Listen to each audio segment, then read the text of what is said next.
Hey, how about them tops, son? All day, SEC boys. SEC, they supposed to be SEC. Crazy all day, baby. You're listening to the Red Out Podcast. Red Out Podcast. My name is Devin. We got Matt in. We got Gemonee Brown, former Hilltopper, defensive lineman. How's it going, guys? Good. Pretty good, man. Good. All right, we'll get into this here in just a second. Gemonee, for the people who don't know you, you want to do a little introduction real quick? Yeah, so Gemonee Brown played defensive tackle for Western in the 2014 and 2015 season, so 2 years. It's my first 2 years in junior college.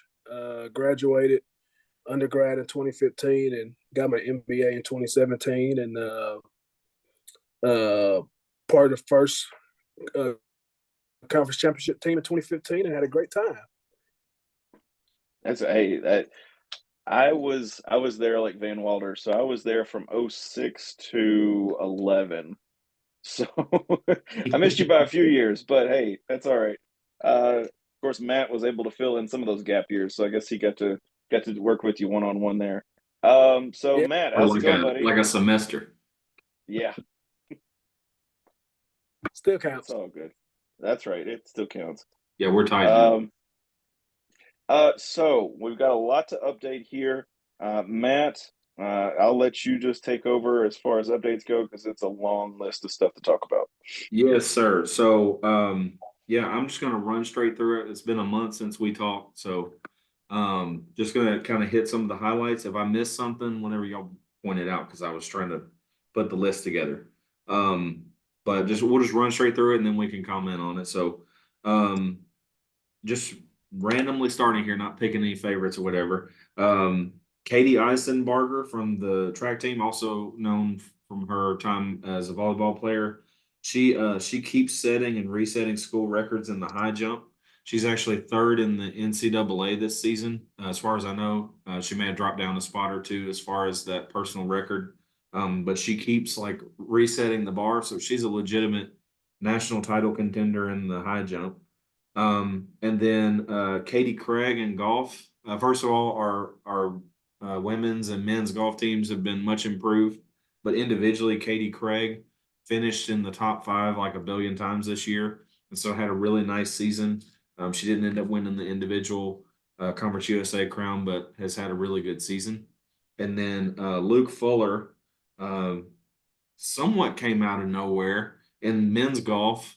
And for the first time since 2006, we won the individual crown for the conference. So he actually finished first place and won the Conference USA Championship individually.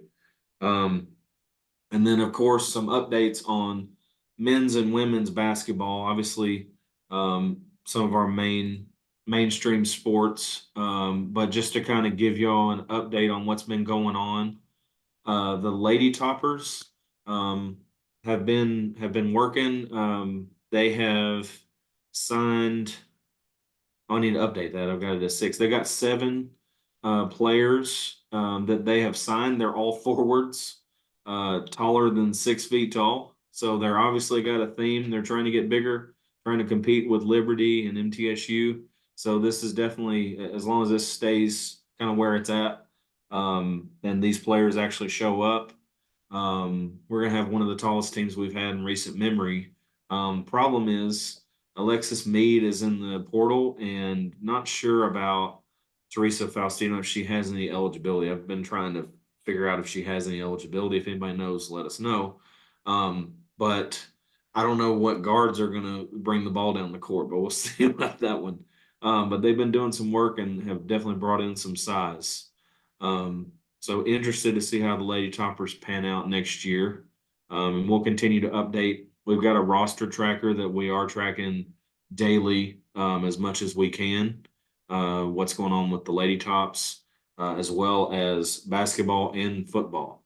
So men's basketball, obviously the major news since we had the podcast was Hank Plona has been hired as men's basketball coach. If you've been living under a rock, or maybe you don't follow WKU, that might be the only reason that you don't know. But He has been hired as the men's basketball coach. He was an assistant on the team and has a really nice resume in the JUCO ranks, had an 87% winning percentage as a JUCO coach. So obviously, hopefully he has the pedigree to continue doing what Coach Lutz did in just 1 year. And it gives us some continuity. And as you look at the roster tracker, you can kind of see that it's really helped in the year of, or in the time frame or the time period of NIL, transfer portal, and all that crazy stuff. We have potentially right now 9 returning scholarship players, and then 3 walk-ons that we believe all plan on being on the team.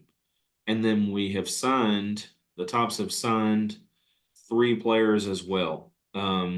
Only 3 players are in the transfer portal. BJ Marable just entered within the last couple days.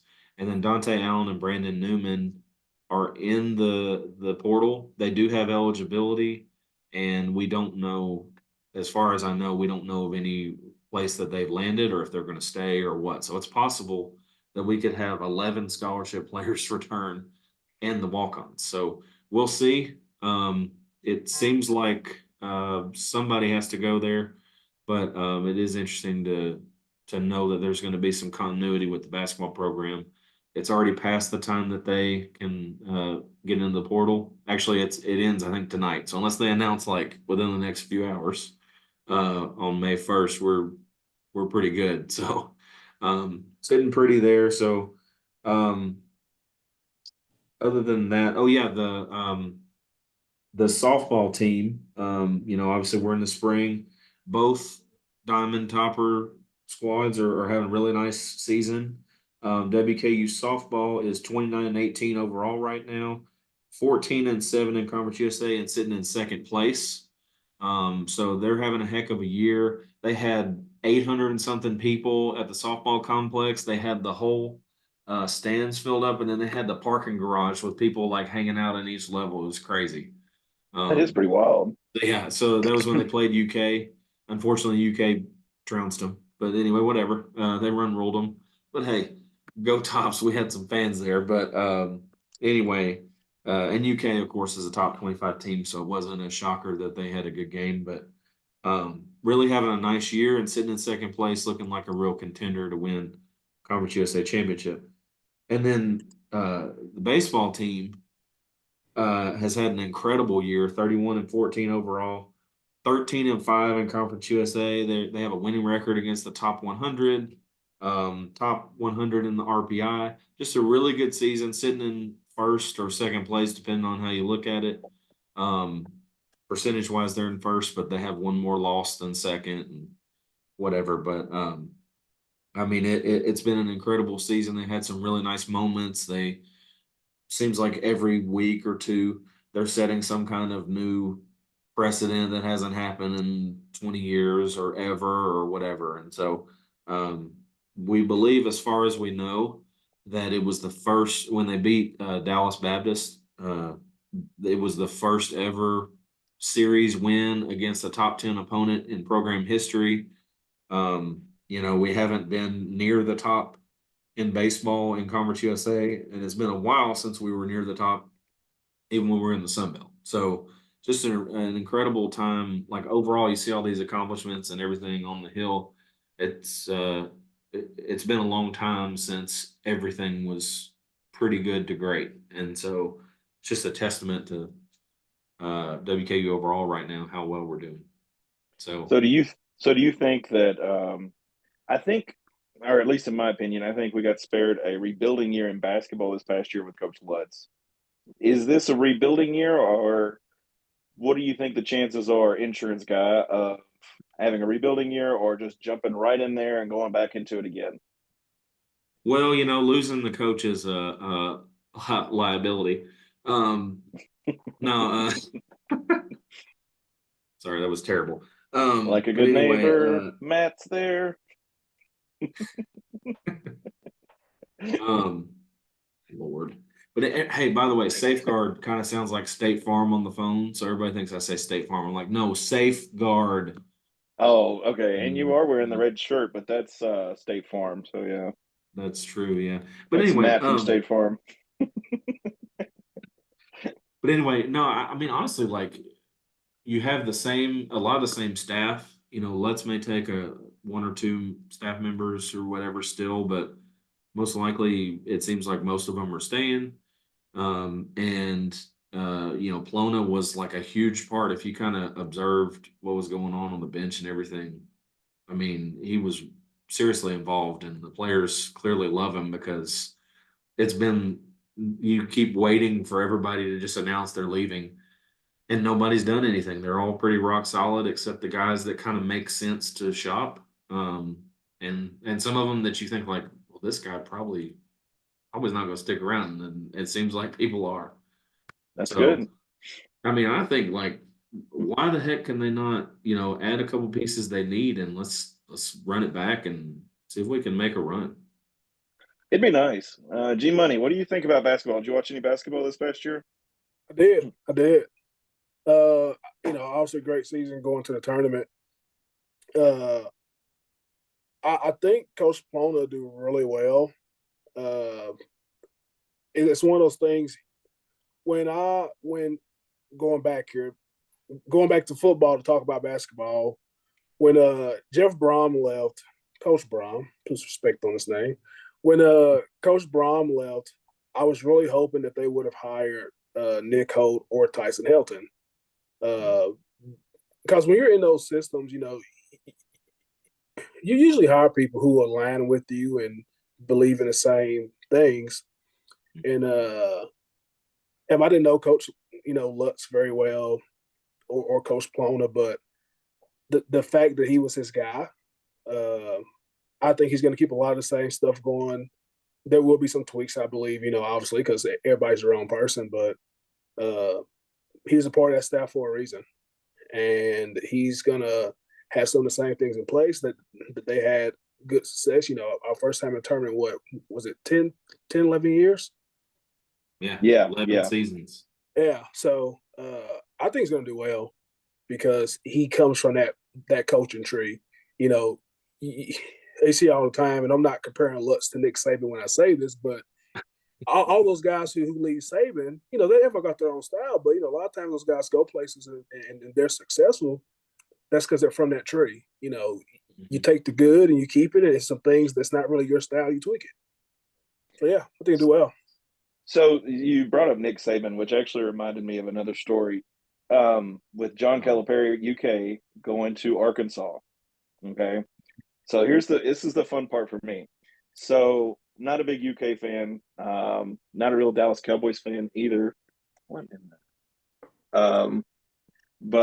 the John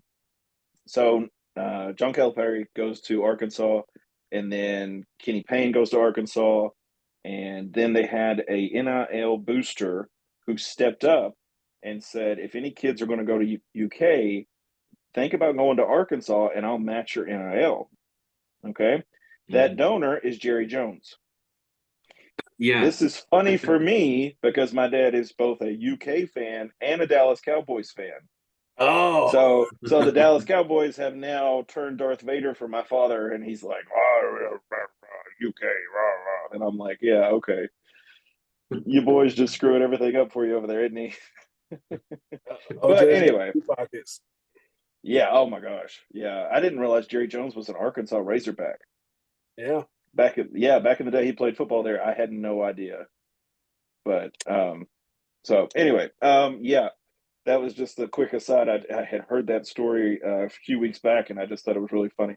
As far as Coach Polona goes, I feel like I've heard some people make some analogies between, and this doesn't necessarily apply for some things, but like Petrino Brom and then Lutz Polona, because Petrino and Brom, he brought in Brom, and then Brom took over, and basically football hit the gas and went crazy there for a couple of years after he left, which everybody knew he would. So maybe we can expect something like that in basketball. I'm hoping so. Matt, what were you going to say? Well, I was going to make a stupid comment about Mike Sanford, bro. G Money was Come talking on, about. bro. Hey, cuz. Oh my gosh, that dude was. But We've talked Mike was Oh a about it. gosh, cool Oh guy. my gosh. I Coach got Sanford was a to very cool guy. I got to get pretty close to him, man. He was a good guy. It just didn't work out here, but he's a good No, and we joke and because Coach Sanford was there first or second 17. year at Taggart. Is that right, Matt? Yeah, it was Oh, it's when Yeah. Pelisasa was here. When was that? Oh, good Lord. Now you're throwing out names. I think it was 2011. I Hey, think it was 8 or 9, but I'm not gonna double check you, but I'll check it anyway. Anyway, Taggart's first year was 10. So it was, I'm pretty sure it was 11. It could have been um, 2010. yeah, you could be right either way. Anyway, but this guy, like, here's my thing. Like, he was, I could have guessed that it might have gone the way it did. Not like that he's a bad guy or anything like that. He was a nice man, a good Christian man, and all that. But like, he was kind of a, I don't know, like a little bit of an airhead in some ways. Like he'd look up at the sky and kind of have this blank look on his face and be like, "Perfect Bay weather, dude." Like he was from Cali or whatever, and so we'd make all these jokes in the equipment room about like he surfing on the back of sharks, bro, and whatever, and uh, Alcatraz. man, I so tell G you, Money, yeah, go ahead, bud. Good no, I'm dude saying, though. I tell you, one of the things I think that Sanford struggled, the Braun culture was so strong. Um, when Sanford came in, when I say that, I mean amongst the players, Mm. and the way that Braun coached us, led us. Uh, Braun did not run a tight ship from the aspect that he wasn't gonna hound you, right? Um, he treated us so well, gave us such leeway that you didn't want to disappoint him. And so he didn't have to have on those, a tight leash on us because he expected us, in his words, to police each other. And we did. Um, and that style, I don't think Sanford was used to. And I think that's kind of what caused some problems because, I mean, man, when I tell you, Brom is the best, most laid back, but you're going to run through a wall for him kind of coach. I mean, he's Yeah, Mm-hmm. like, he was cool. there's those videos. You guys remember that video at LSU when he throws the chair? He's getting out. I'm like, I was like, where did this come from? This because he's not always that way. I mean, Brom is Yeah. calm, man. He's a calm guy. I was like, man, you get me hyped up here, coach. I ain't never seen you. I'm always hyped for a game, but I hadn't seen that out of him before. So, he's one of those guys. He's not a tightrope kind of guy. So, I think that was part of the problem is Mm. that Sanford wanted that tightrope, and those guys were like, man, we just came from back to back championships. We don't really want to change. It is very hard to go from a loose leash to a tight leash. Man, And from what we've heard from other former players, the locker room, it affected the locker room, so to speak, with yeah, oh Sanford. yeah, definitely. Yeah, that makes Um, me think Taggart to Petrino too, because Taggart was kind of he was a laid back dude, and then Petrino. well, that was your favorite coach, Matt. Oh yeah, What the F are you doing? JC, GD, get Man, out!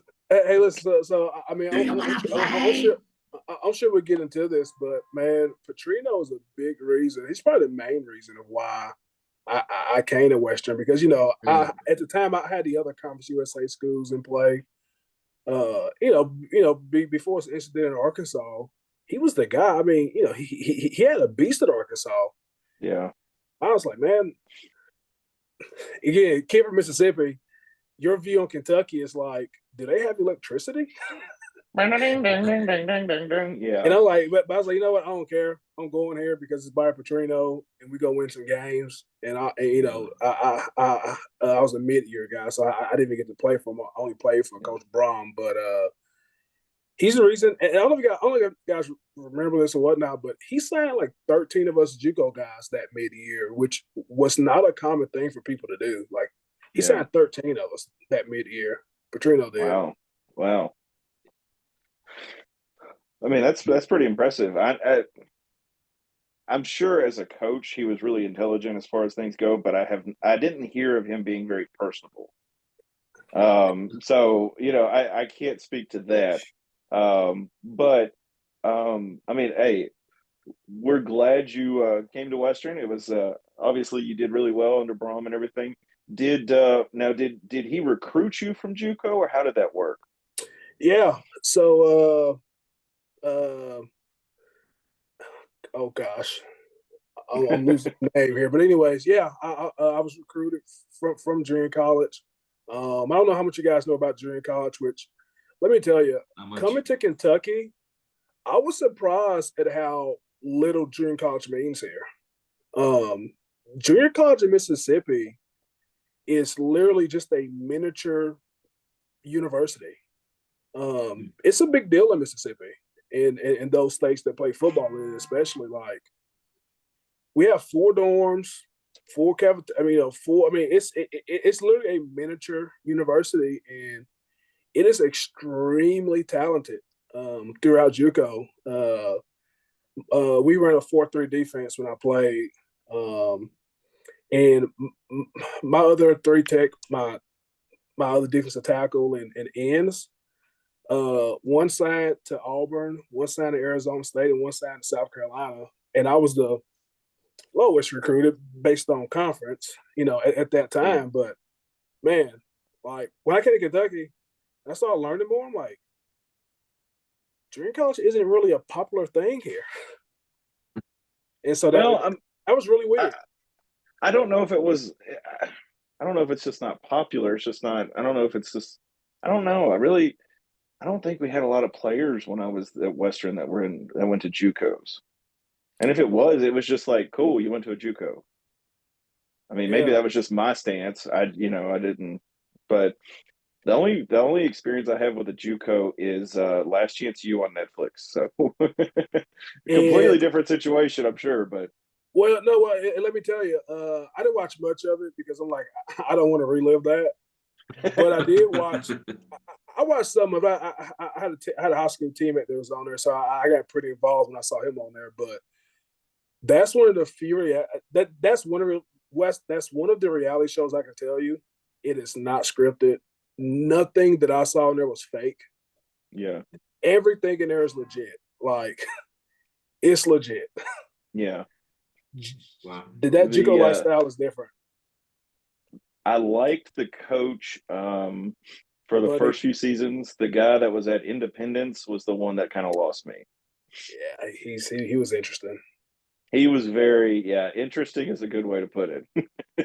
Bless his heart. I mean, go ahead, man. Well, I was going to say, I mean, Gemonee, like, one thing that kind of a question that I had was obviously, like, you're as a JUCO player, like, your goal is to usually I would think is to find somewhere to go in either D1 or FCS or whatever, to find somewhere else to play further. So, like, what was that like in terms of kind of the recruiting process and, like, your feelings about, obviously you've stayed attached to WKU. Like, do you feel an attachment to the junior college that you went to as well? And, like, what was that like as far as loyalty and interest in WKU and all that? Yeah. So to answer that, kind of take you back. So, I always hear a lot of people say that, oh, WKU doesn't recruit kids from Bowling Green in Southern Kentucky. Well, let me tell you, it's the same way where I'm from in Hattiesburg, because the University of Southern Miss, I was the first team All-State guy, man, and that they would not recruit me. I want to go to Southern Miss so bad. They would not recruit me. And so from there, I ended up going to junior college. And, it's a really fun time. It's really different. My eyes were open when I came to a university, when I went to a WKU. My first year, it's funny. I guess now we got a couple guys there now, but my first year after junior college, I was offered by Baylor, Art Browse, and they pulled that at the last minute because you may not remember his name, but this kid Andrew Billings had committed unexpectedly. Everybody thought he was going to go to Texas because he's a top 2-3 D tackle in the country, and he committed, and that got pulled. So I spent another year in junior college, and I had interest from the Conference USAs. Still have interest from Southern Miss somehow, but had interest in the Conference USAs. And at the end of the day, I was like, man, I want to play for Petrino. He's a big name, right? And actually, the head coach now at Liberty, his defensive coordinator was my high school defensive line coach. Wow, small world. Yeah, and they were at Delta State, and they really wanted me to come. And I love my defensive line coach, but I was like, man, I want to see if I can make it D1, right? That's what I want to do. I love you to death. So it's really interesting. Last season when they came here, I hadn't seen my coach in many years, so it was good to see him. But it's kind of how it evolved, and really it came down to I came on a visit. I couldn't believe that I was sitting in front of Bobby Petrino and that he wanted me because, again, he was a big name. He did his thing, and his support staff, Coach Hope, Coach Dunn, my D-line coach, man, I mean, they were amazing. I'm like, yeah. I'm coming to this place. Can't believe I'm coming to Kentucky, but I'm coming. There you go. So go ahead, Devin. You go. No, I was going to say something stupid. Go ahead. Oh. I'll bring you bring the Scottsville. I'll bring the rest. Anyway, so I guess I was going to ask, obviously you love WKU now. What was the moment that you realized, okay, this is the place that I'm supposed to be. This is home. This is I love this place. When was that moment for you? Was it immediate? Was it like it took a little bit and you were kind of having troubles? When was that kind of clicking time? So obviously, alumni sports, playing football, from that aspect, I love it. But when it really became sentimental, when it really meant a lot is after my senior year, like most guys, you try the NFL route, doesn't work out. I was playing arena ball over in the West Coast. It was really fun, but you made no money, and it was bad for your body. And the actual now the new dean of the business college, Evelyn Thrasher, she reached out to me. She texted me out the blue and was like, "You ever thought about coming back?" And she helped me in more ways than one get back and get into grad school. And there was other people in the business college that assisted me in different ways, and that was the moment, because for a lot of athletes, once you're done playing, you feel less than, you lose your identity. I've been playing football since third, fourth grade, so I've always been identified as an athlete. Yeah. And for me to lose that and people to still care and still want to see me succeed, even though I couldn't make tackles, that was a turning point where I'm like, you know what? I love this place. Mm. And Evelyn Thrasher started that, and others carried it, throughout. But that was the moment. I'm like, oh, they still care, even though I don't have eligibility, even though I can't make plays and do well. They genuinely care, and that was the point for me. That's really cool. Awesome. That really is. I was going to actually say, did it become sentimental when you had your wedding pictures on the football field? No. So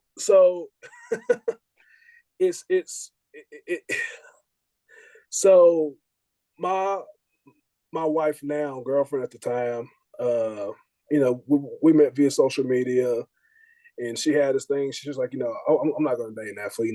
You guys are, just all these things, what people think about athletes. Uh-huh. And so anyways, long story short, I was like, hey, listen, Well, back up. I already knew she was a football fan in general, sports fan, but football in particular. So, I'm trying like, man, like, give me a chance here. So I said, hey, how about this? I'll take you on the football field. Have you ever like actually been out on the field and seen the facilities? So I took her to the field, showed her facilities and stuff, and that's kind of where it all started. And like, her wanting to see what that was like is what led to, us continuing on. And about a month later, I brought her back out to the field to ask her to be my girlfriend. The Smooth. Yeah, I guess what 2 years later, I proposed there, and we got married. We got married in a hardball club as well. So yeah, You kind of tied in at this point. There we yeah, go. There we go. yeah. Yeah. That's That's hey, cool, that's man. awesome. That's interesting. The timing of, it's like you made it through your career, and then that moment where you were done, and there was no advantage to the people that were helping you, right? And Exactly. that's cool to hear that. And they pulled him back in. No, that's great. I was actually going to ask, how has your relationship been with the administration as a former athlete? How has that been? Some people, I'll say some people, some athletes have gone and said, well, the only time they call me is when they want money. Yeah. That's just paraphrasing what was said, but how do you feel as far as that goes? I mean AD sports side, not necessarily the faculty. Yeah. Um, I like Todd a lot. I think Todd's great. Um, He's my cousin, so yeah. Here's the problem, right? I get where guys are coming from. Every time I see Todd, even after I was playing, he spoke. He was always very friendly. Ransdale, even after he left, President Ransdale, he was always great. And also I absolutely love Gemonee, right? So love Gemonee. Want to get that out there. I think though, like for Todd, the hard part, each year there's 20 to 30 new guys every year just in football, right? Mm-hmm. He's got basketball, you've got softball, you've got golf. There's so many sports. To tie it to one person, I think is hard. Yeah. Because how can you expect Todd to keep up with literally hundreds of yeah 22, 23-year-olds? We're working on some stuff, on the alumni side to try to keep guys involved, girls, our former athletes. My relationship personally, it's been solid. It hasn't been. I mean, it's just, I don't have Todd's number. I don't call him or anything. I see him. It's all good. But that's a lot of pressure to put on one person. Yeah. Oh yeah, of course. Could we do better? We definitely could. Yeah. How exactly? I don't know, but it definitely could be better because Yeah. you don't want that first call to be, "Hey, so we're having this fundraiser," or "Hey, we're Need trying some to new get lockers, Yeah, we Gemonee. get new lockers. That's always tough. I get where guys are coming. One guy, I don't think he'd mind me saying this. Dion Yelder, teammate of mine, won a Super Bowl with the Chiefs, and he came back. He came back last year for a game, and he's just kind of like, man, I don't really know anybody, right? I mean, I'm sorry, he knows Understand people, that. but he's not really involved, and it's one of those things. I think he could have reached out. I think admin could have reached out. Yeah. There's no reason that he should have been scrambling last minute to find the ticket, and it's Yeah. not that he didn't pay for it, but for the things he did, the recognition he brought to the university, I think it goes hand in hand that both sides should have had some kind of way to reach each other a lot easier. Dion Yelder is one of my favorite tight ends from that era. I've always I loved watching him play. I mean, I love watching him with the Chiefs now. I'd be fine if he started over Travis Kelce, but that's a separate matter. but go ahead, Matt. Sorry. No, he's one of my favorite like stories of anybody. Yeah. Like he was a tryout walk-on, man. Like he just showed up, filled out the papers to like be eligible to try out, and then just tried out, made the team. He started out, I think he was a receiver, and I was watching this kid, and this was I only saw him I think for one semester, but I was watching him. I'm like, this guy could be okay. You know, like he's got this big build and everything or whatever. And I told a few people, I was like, I like this Yelder kid, whatever. Seems like there's something there. And he ended up like, you know, they moved him to tight end, and then he ends up playing some and he does well, and then he ends up having a great year and going to the NFL. And it's like this dude came from just trying out one day, you know, like in his gym shorts on the football field. Like he was just trying. It's amazing that he It's a was Cinderella able story. to It make really it is. through all those layers to get to the NFL. Incredible. So here's the thing, though, right? I didn't realize that Dion was a walk-on. I had no idea until last Me season. either. He's telling me this. I was like, "You're a walk-on," Yeah. and we'll share the story because you know, all season we done played basketball in Preston. I'm a big basketball guy, by the way. Like it was my first love. High school, I was really solid, but I was too short to be Shaquille O'Neal in college, so that wasn't gonna work out. Yeah, me But and you both, brother. we're in Preston playing basketball, and Dion's a beast in basketball, dude. And I got mad at watching how good he was, and not mad because he was so good, but I went up to him and I asked him if he remembered this. I went up to him like I stopped the game. I'm like, Dion, if you brought this much confidence to the football field, you'd be unstoppable. Because on the court, he had swagger, he had confidence. I'm like, dude, you need to bring that to football. And you know, And from that moment forward, Dion Yelder was Dion Yelder. he brought it, but I mean, dude, he was. I couldn't believe watching. Listen, Yeah. he could have stood up for us back in the day. Let me tell you, he could go. I was gonna say if this was a movie, that was the moment that Dion kicked in, like Matt said. Well, I he don't know if I can take became that kind of credit. I won't take that kind of credit, but we did have that conversation. I told him that, man, and I asked him last year. I said, "Do you remember that?" He said, "Oh yeah, I remember that conversation."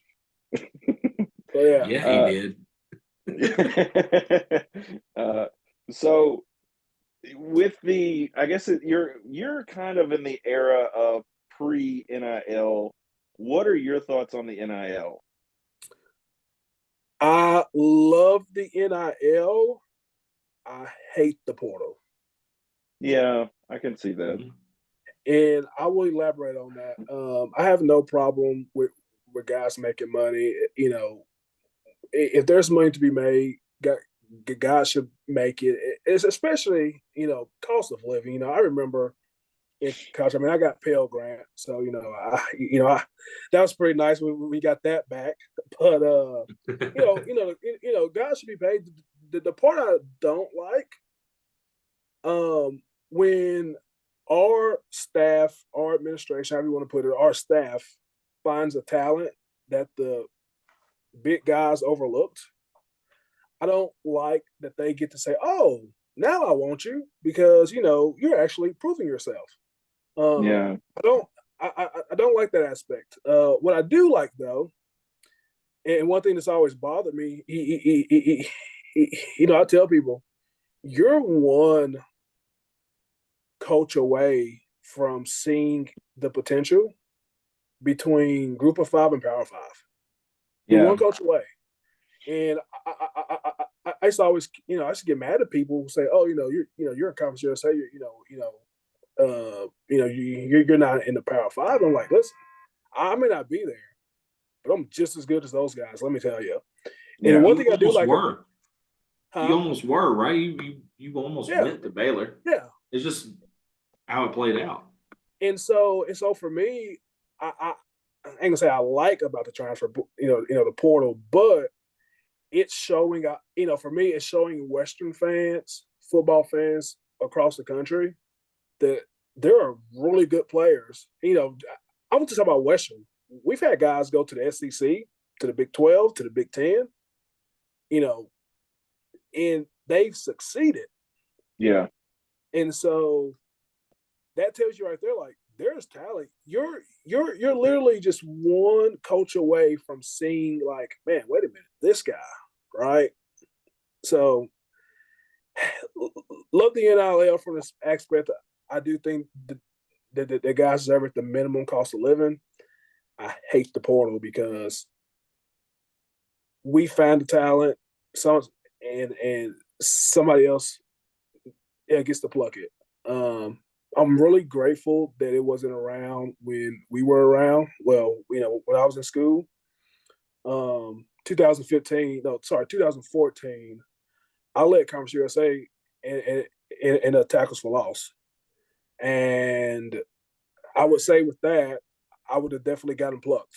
But I'm just glad that that wasn't there, because the relationships you build, the community you build is so much greater than going for a year to play wherever it is, right? It's you find home, you stick with home. Yeah. And I will say, like, there are aspects of the NIL that I like. I mean, like, when I was at Western, I remember an older athlete, he was like a junior, senior when I was a freshman. He was telling me stories of summer workouts. And he's like, they'd go to the football coach and they said, "Hey, coach, we're hungry. We don't have any food. We're out of meal dollars, yada, yada, yada." And the coach literally went to, this is highly illegal, but he went to his cabinet and he pulled food out and he gave him food, which is not, the NCAA is against that. And I'm like, that's messed up. But, there's other aspects where, like, I've heard stories of, like, UK's punter would do tutorial videos and it would get several thousand views, and the NCAA stepped in and said, "You got to take that down.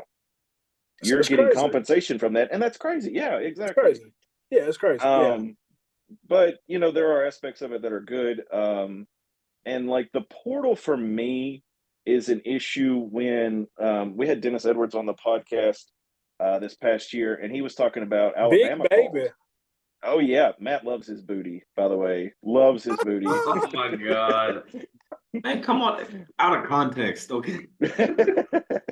So, anyway, yeah. And I told you just him that knew on the when podcast, Dennis and was he in the laughed game. That's all I'm saying. You look down the line, there's somebody, then there's Dennis, and there's somebody else. Like, he's in the game.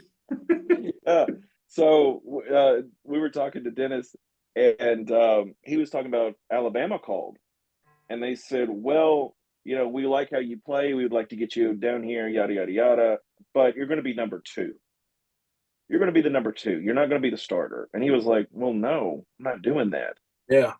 And it was just one of those that you go, well, thank God you didn't do that. But how many kids would do that? Nowadays with NIL, they're going to be like, "Hey, here's a chunk of cash. Can you do this?" And they'll be like, "Well, I need the money." So Well, it's one of those honestly, that you just think. credit to Alabama for actually telling him you're competing to be the backup, not like, "Hey, we think you're the next, like, top 5 pick from Alabama," Yeah. and then he goes and then he doesn't even have a prayer of even seeing the field. Like, they at least told him, because, like, some of these other schools are going to do whatever the crap they need to get these kids in, and then they end up finding out, like, "Oh, I had no chance from the very beginning." Yeah, Did you ever see any of that from your experience, G-Money, at all? Kind of the deceptive recruiting stuff? No, yeah. Not on my team, on our team, but I've seen where guys went elsewhere and they didn't play at all. And, man, that's the worst feeling. Like, going from playing to not playing, that's a beast. Yeah, that's a beast. I honestly feel bad for players. We'll just say hypothetically, like, let's say you came to Western and then you went back to, like, Southern Miss because that's where you wanted to play, and then you set the bench. Like, yeah, you're in the jersey, but this isn't Rudy. It's not. This is not a feel good story. We need to. You want to get on the field and make some tackles and get your name out there so you can go pro. I mean, because I think that's most college athletes' dreams is to go pro, make some money, and go pro. Of course, I guess we really haven't had a chance to talk. Jacquez Evans going to Baylor. I wish him all the best, and that's how we've Oh yeah, always had our stance on the podcast. With Jacquez Evans going to Baylor, but I'm hoping he's not one of those players that sits. I'm hoping he gets to play and he actually does well. Agreed. I agree with that. I don't want to jump topics too far, but I don't. I want to go go back for it. We're to your derailed. Alabama, It's fine. your Alabama comment. One of the things I'm really happy to see, and I hate I can't go to the Alabama versus Western game because I'll be at a wedding, but I need to plan that better. I know people want to get married. Try not check the Not during schedule for football season. with this. Two of our staff members when I was there are now at Alabama. Coach Ellis and Coach Shep. And it kind of goes back to earlier though when I was saying, you're one person away from being at that next level, and obviously Bama is the, cream of the crop. And Coach Shep is the same coach he was at WKU that he is today. I mean, he's got some I more love experience, that but dude. yeah, oh gosh, He and Ellis, they're both good dudes. I like them both of them. And obviously, with years comes experience, but at the end of the day, they're the same guys. We were getting coached, right? We were getting coached by Alabama level coaches, right? Yeah. Alabama level Washington, because that staff is Washington. But at the end of the day, man, there's a very thin line from one, level to the next. Very thin line. So yeah, I just want to throw that out there. That's a great point. That is. That's a good point. I think Western is overlooked because it is a directional school, whereas like you said, we've got good talent. I mean, we win championships. I think Western does really well. But Matt, go ahead. Sorry. No, I agree that's a good point. Of course it's money. I mean, obviously, if you have the funding, I mean, you can bring in the most elite, and when it's super competitive football, basketball, basket weaving, whatever it is, when you have more resources, you're going to be able to bring in the very best. And like you said, it's a razor's edge. I mean, you're going to have good players on every team, really good players on most teams. But the depth is where it comes in the Power Five is that just everybody is a little bit bigger, a little bit stronger, whatever. And it's very rare that there's just a terrible player on a Power Five team versus group of five. Yeah. I think Gemonee looked confused with the basket weaving, the competitive basket weaving. I want to see that. Is that on the Ocho? Is that on ESPN 8? Yeah, I think so. ESPN Plus has everything now, so you can probably find it. Yeah. And they do multiple games at the same time. It's pretty wild. Yeah, Gemonee, we were talking about scheduling of a episode of a game, and there was like girls and boys were on ESPN Plus, and I was just having the biggest brain fart, and I could not get it through my head that it's a streaming and that there's multiple games on at the same time. Yeah. And so I was just like, well, how's this on at ESPN Plus? There's this, and Matt's like, dude, it's ESPN Plus. And I'm just like, oh my gosh. And then it was like, oh, it's been a long day. I was so like sorry. 10 minutes before he figured it out. Like, dude, this is not hard. Oh my God. It was a long day, is all I'm gonna say. Oh man. Well, Dev, we kind of touched on it a little bit on like the current state of WKU football, Donut transferring to Baylor, Kendrick Simpkins. And I know we were going to try to kind of talk on the current state and kind of how we feel about Topper football, because obviously we want to keep winning and keep seeing it. So I guess let's talk about, how we feel. Obviously, Donut's a big loss. Gemonee on the D line, I'm sure one guy like that makes a difference for the whole rest of the D line, the rest of the defense, right? Oh yeah, no, definitely. Especially if he's a leader and one of the guys, they look to him to lead them forward. So somebody's gonna have to step up and take that over.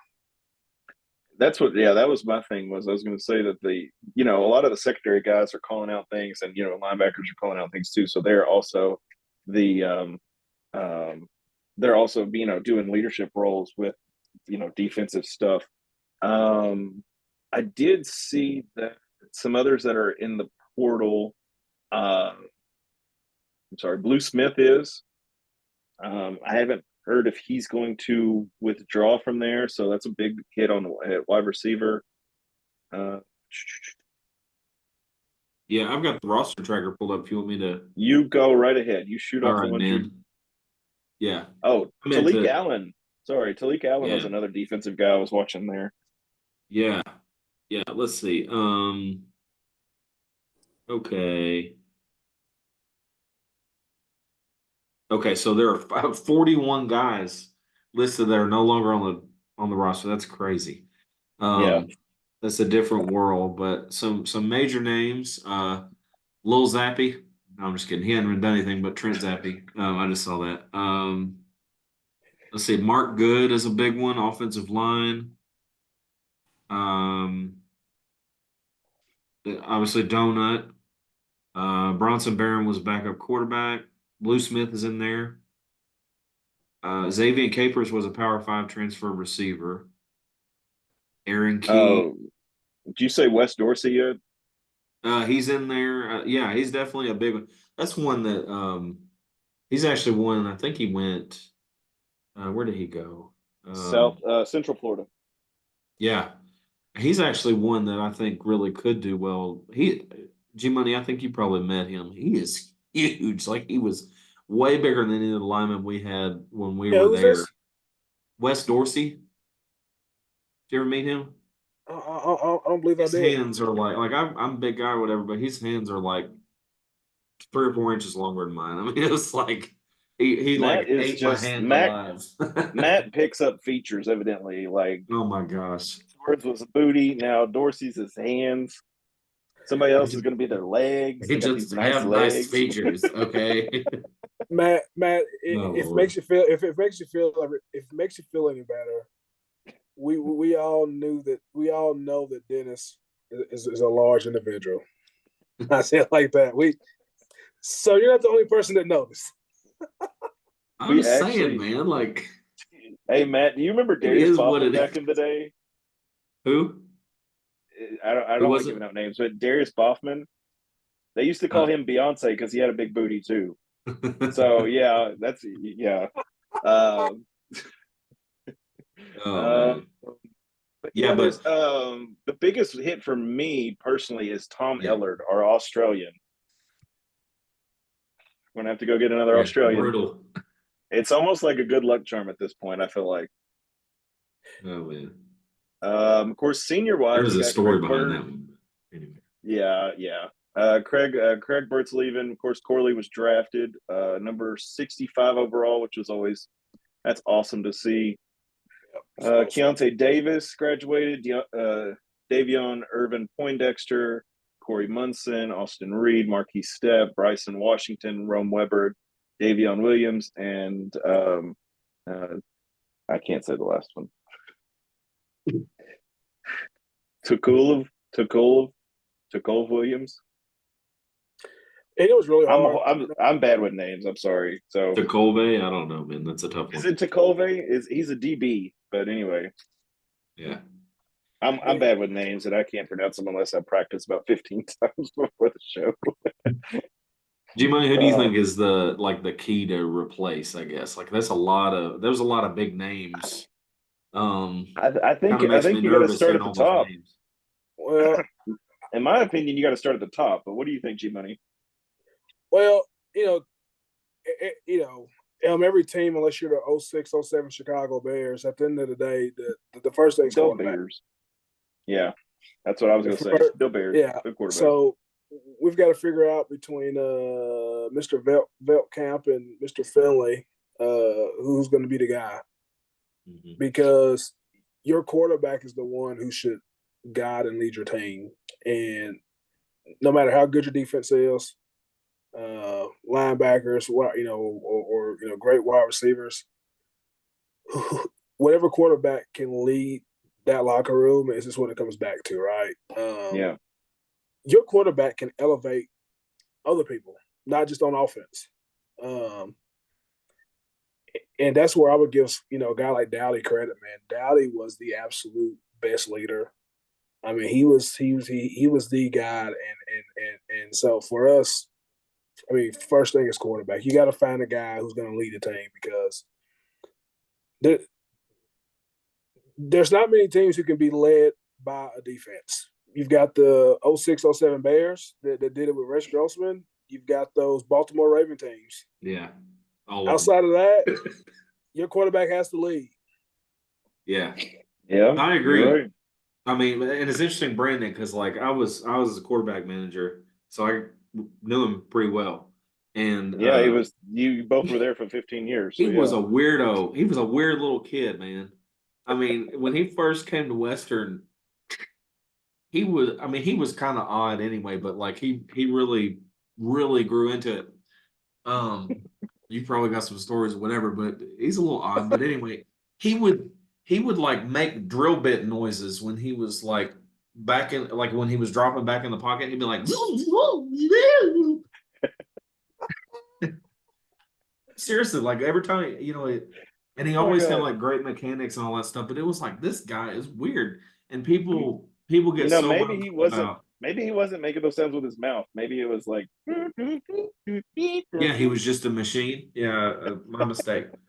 But I mean, he had amazing feet from like the very beginning. He had been to a bunch of camps and stuff, and he really had great feet. And it was like, okay, this kid's got a little something for sure. But he like one thing that people underestimate, like people are like, why don't you guaranteed start Velt camp? Because he did that bowl game one time, and it's like, well, there's more to it though.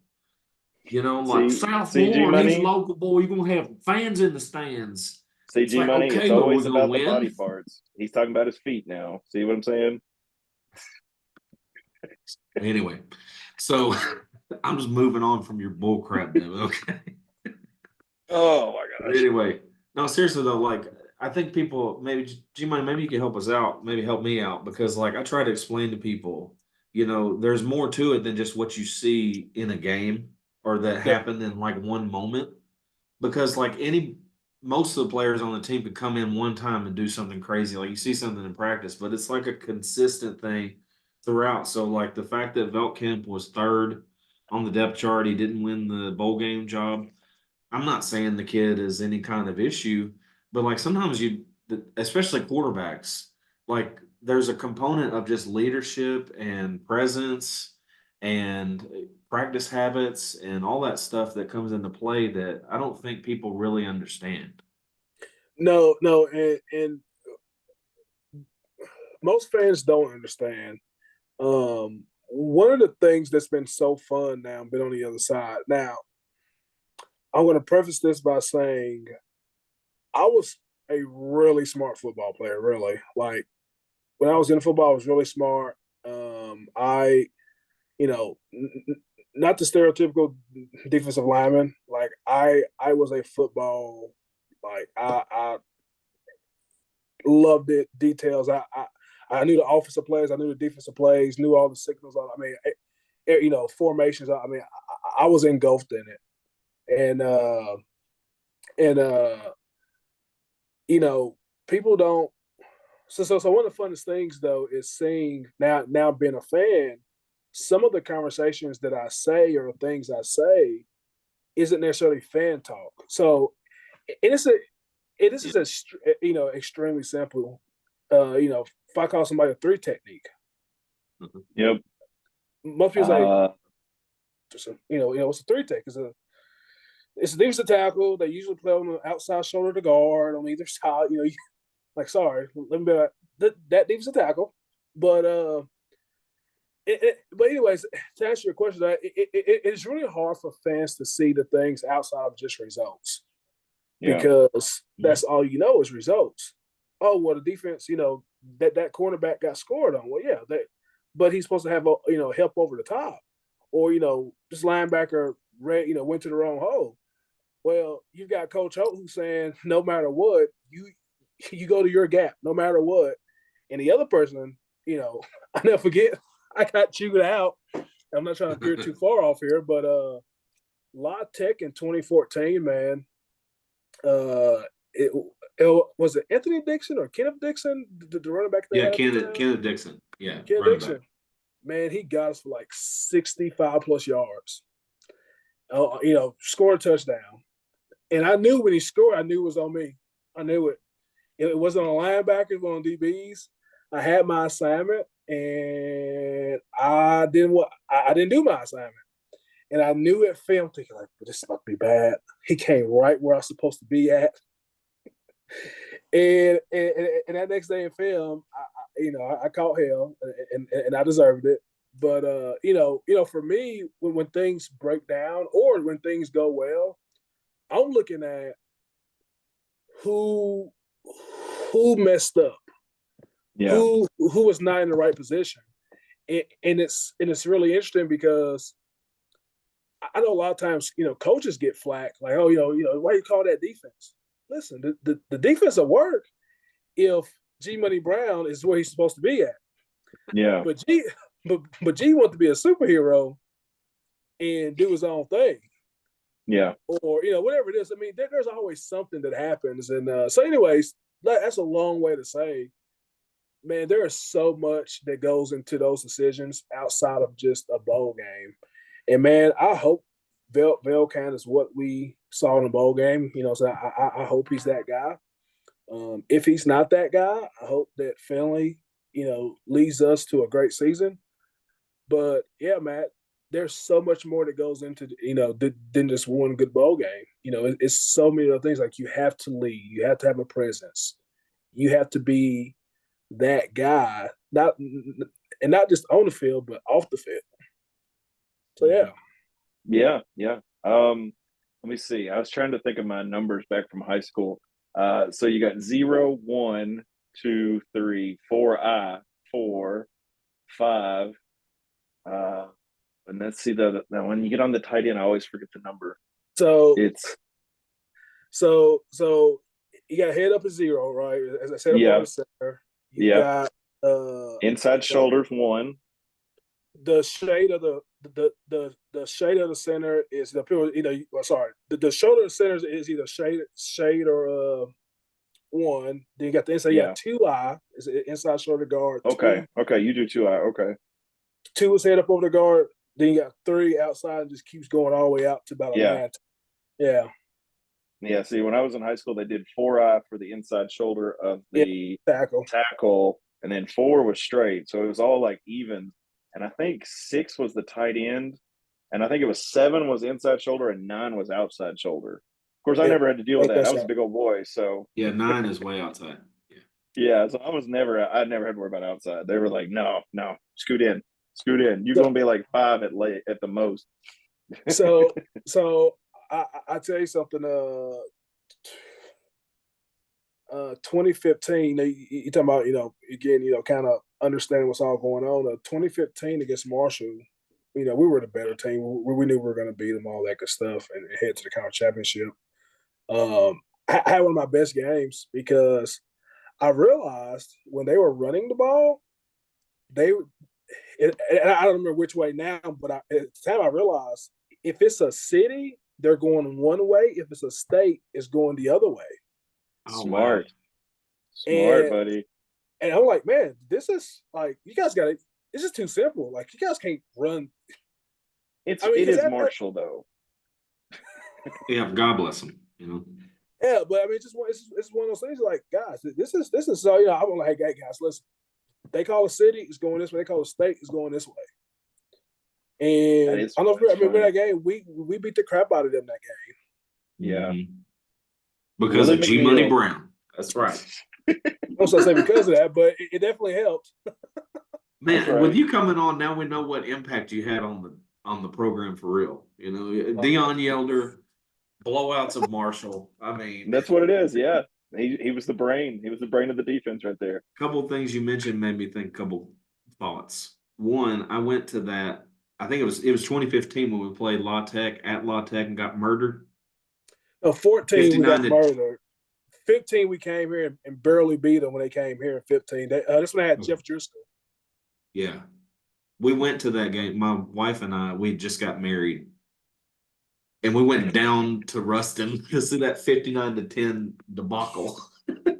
Man. But Oh, anyway, and then honey, that game blew. yeah, that was terrible. But I mean, we went to the zoo. I don't know. You went to the Anyway, zoo in Ruston? no, it was a stupid trip. Listen, me and my wife, Awful too. I took some dumb trips in It my was in a life parking lot. to go see the tops. Like this one was a dumb one. We went down to Jackson, stayed in the hood right by Jackson State. Didn't realize that we were like, I mean, it was rough part of town. Apparently, I didn't know. Like it had good reviews. I don't know. I just picked a hotel. So anyway, then we went to the Jackson Zoo, and then we went over to Ruston, and then came back, and it was stupid. We went to LSU in the rain game. Drove down there. That was crazy. I still think we could have beat them if we didn't have the rain. So my favorite. It was not literally flooding the field and screwed up. Listen, I fully believe. Dude, it we was a beat that river game. flowing through the stadium. It was crazy. No, listen, if that doesn't happen, I believe we win. I do. Yeah. I do too. For real. Yeah. It totally Yeah. ruined everything we could have done. Because they had no, like, if we could have opened up a little offense, they would have struggled to keep up with us. Oh I yeah, really think so. 100%. Yeah. One of my worst. We were in the middle of the worst part of the town was when we played Arkansas State. It was the year Matt threw up the double birds to the crowd. Oh yeah, I really did, man. I almost got kicked out. You really did. Yeah. Security tried to kick him out. But I had talked to the head trainer, Danny, at the time, and I was like, hey, can I go grab some Taco Bell? It's like right there in the parking lot. He's like, yeah, sure. So I'm standing there, order my food, back up, waiting, and they call out the order, 101, we'll just say. Guy walks up, takes it, walks out. A minute or two later, guy walks up with a receipt and goes, hey, I got order 101. Where's my food? And I'm like, dang, somebody literally just stole this dude's food. But right there, it just took off with it and didn't blink an eye or nothing. And I was like, I'm in Memphis. I am in Memphis right now. I guess this is how I got introduced to Memphis. So yeah, a lot of fun. That was a very quick, fast walk back to the hotel. Got my food. You're not bothering me. Leave me alone. Oh man. But hey, G-Money, it's been fun, buddy. A great episode. We're gonna have you back on again to talk some more, get some more stories out of you from your time at Western. And but we will be back in the next month or so. We'll try and come back and cover some more stuff, some more updates, and some more transfer news. Again, G-Money, it's been great. Matt, whatever. But but anyway, guys, we will be back. We're going to do another episode later this month, and then try and keep like at least once a month until football season starts back up, and then we'll be back to the weekly episode. But check back with us. We will be check the towel rack, do all that good stuff. They'll be posting articles and everything else, and that's all I've got. You got anything else, man? Not really. It's just make sure you stay tuned into the towel rack. We're updating the roster trackers literally every time news comes out. We're updating and reposting and all that stuff. So make sure you give it a follow, subscribe, and all that kind of stuff. And we're here to be your resource on WKU. So, Hey, Yeah. Matt. Do they? And while we're still recording, I just want to give you this, bud. Your support, the way you keep up with information about everything Hilltoppers do is awesome. Really, you are amazing. Even before I knew you that well, even back when I was a player, and I know we had that small stint together. You were, in my mind, and many of my teammates, you were Western's #1 fan. So I just want to tell you that, really. Definitely. I have thank said you. for Thank you. years. Devin, I'm trying to say thanks. So I've said for years that Matt has snorted the Western cocaine for years because he completely goes crazy during games. Dude, I swear I'm 100%, Oh, it's 100% all sober. natural. Sober. It's sober. all natural. Totally sober. It really was, man. I don't drink. I don't whatever. But I just like since I was 1.5, we were going to games. My whole family's going to Western. I bleed red, Love man, it. and I'm freaking competitive too. Like I don't like to just sit. Like we went to the conference tournament with Talrack, and my dad was at the table or whatever. Then I made it like 3 minutes into the girls' game. I was like, Dad, I gotta go. I gotta get in the stands and start cheering because because like I didn't want to be like screaming from the media row or whatever. And I was like, dude, It's tough. I can't stand it. I It's love it. tough I to love just I sit got there the and not juice, have a man. reaction. Yeah. But yeah, hey, check back Talrack. They will be updating on recruiting stuff, transfer stuff, portal stuff, all that good stuff. And we will talk to you all next time. So as always, guys, go Tops. Go Tops.